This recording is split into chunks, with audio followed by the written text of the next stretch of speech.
Bonjour, dans cette vidéo on se propose de faire quelques rappels de collège, des rappels qui concernent la mesure de l'intensité de la tension électrique à l'aide d'un multimètre.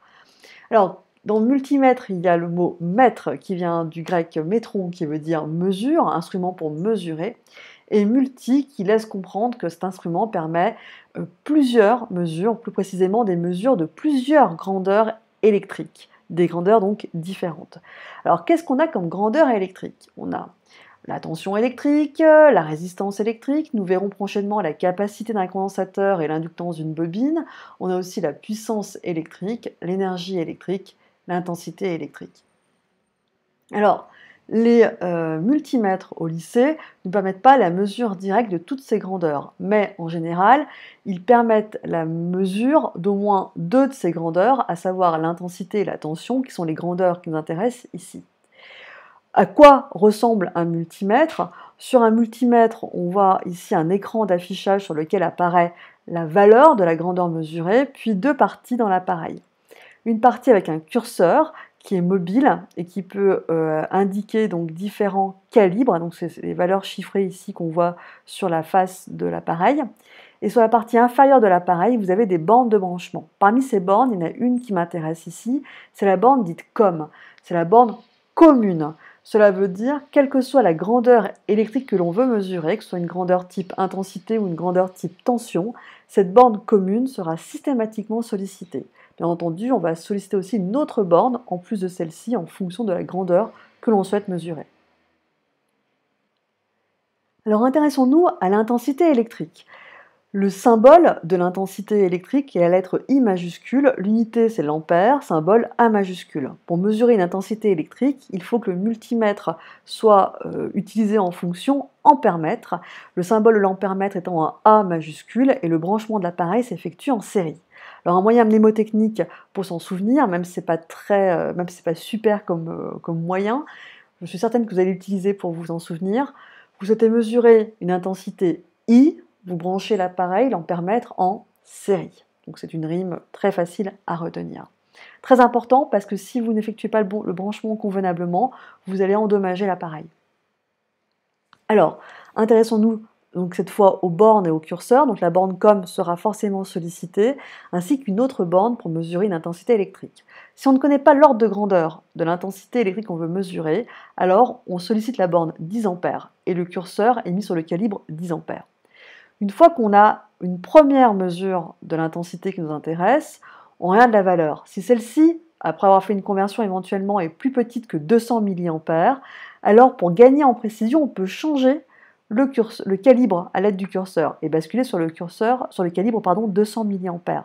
Cela veut dire qu'il faut qu'on change aussi la borne de branchement et cette fois qu'on sollicite la borne milliampère.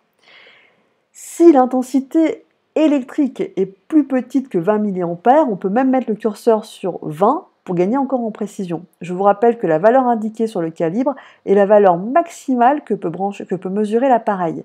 Si je mets le curseur sur 200 mA et que je mesure une intensité qui vaut 300 mA, eh bien je vais faire griller le fusible de l'appareil et donc l'appareil ne sera plus utilisable. D'où l'importance, si on ne connaît pas l'ordre de grandeur, de bien procéder d'abord en passant par le calibre 10 A, puis après conversion, éventuellement passer sur le calibre milliampère. Alors, un exemple pour fixer les idées. Supposons qu'on s'intéresse ici à ce montage en série avec une pile plate, un conducteur ohmique et une lampe. Le schéma normalisé associé est le suivant, et donc le symbole de la pile, du conducteur ohmique et de la lampe.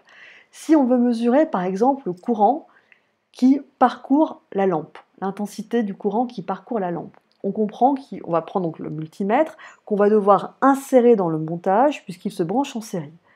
Ce multimètre, vous le branchez soit juste avant, soit juste après le dipôle qui vous intéresse. Donc, je vais prendre l'exemple où ici on va le mettre juste après. Puisqu'on doit l'insérer, on se rappelle qu'il y a déjà une borne qui nous intéresse, c'est la borne COM. Et pour pouvoir insérer l'appareil en série, on va devoir ouvrir le circuit, connecter une des bornes du dipôle qui m'intéresse à l'entrée, par exemple 10 A, si je ne connais pas l'ordre de grandeur de l'intensité que l'on va mesurer, et la borne COM, on va la brancher donc cette borne sur l'autre pour boucler en fait, pour fermer le circuit électrique. Le schéma associé à ce montage est le suivant, et comme vous pouvez le comprendre, pour insérer un ampère-mètre, on a donc dû rajouter un fil, qui est de couleur bleue ici. Remarque, sur les schémas de montage, parfois, on explicite le nom des bornes de branchement. En général, c'est la borne COM qu'on explicite. À noter que la borne COM est systématiquement du côté du moins de la pile. Alors, qu'est-ce que je retiens? Eh bien, je retiens que qui dit ampère-mètre pour mesurer une intensité dit qu'il faut brancher en série, et cela nécessite un fil de connexion en plus. Qu'en est-il de la tension électrique? Le symbole de la tension est la lettre U majuscule, le symbole de l'unité c'est V pour volt. L'appareil de mesure pour une tension électrique s'appelle le voltmètre, son symbole est un V dans un cercle, et attention, vous voulez mesurer une tension, vous branchez l'appareil en dérivation. Encore voilà un moyen mnémotechnique pour en souvenir. Là encore, si vous ne faites pas le branchement convenablement, vous pouvez donc altérer le bon fonctionnement de l'appareil de mesure. Cette fois, le branchement, enfin le principe est beaucoup plus simple. Une fois de plus, on va solliciter la borne COM, mais cette fois, la borne V pour mesurer une tension.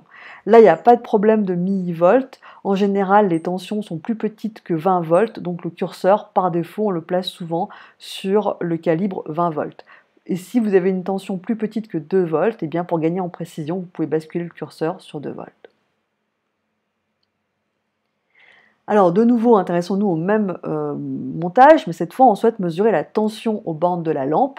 Donc pareil, on va prendre le multimètre, on sollicite la borne COM et on relie cette borne à l'une des bornes de la lampe, et la borne V à l'autre borne du dipôle qui m'intéresse, ici la lampe.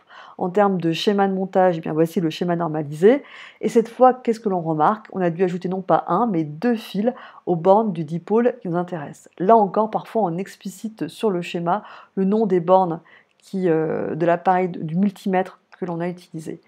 Remarque, la borne COM est en général branchée du côté du moins du générateur, de la pile, et ainsi donc la valeur affichée est positive. Qu'est-ce que l'on retient? Si l'on souhaite utiliser un voltmètre, eh bien, il faut brancher cet appareil en dérivation, et cela nécessite 2 fils de connexion en plus.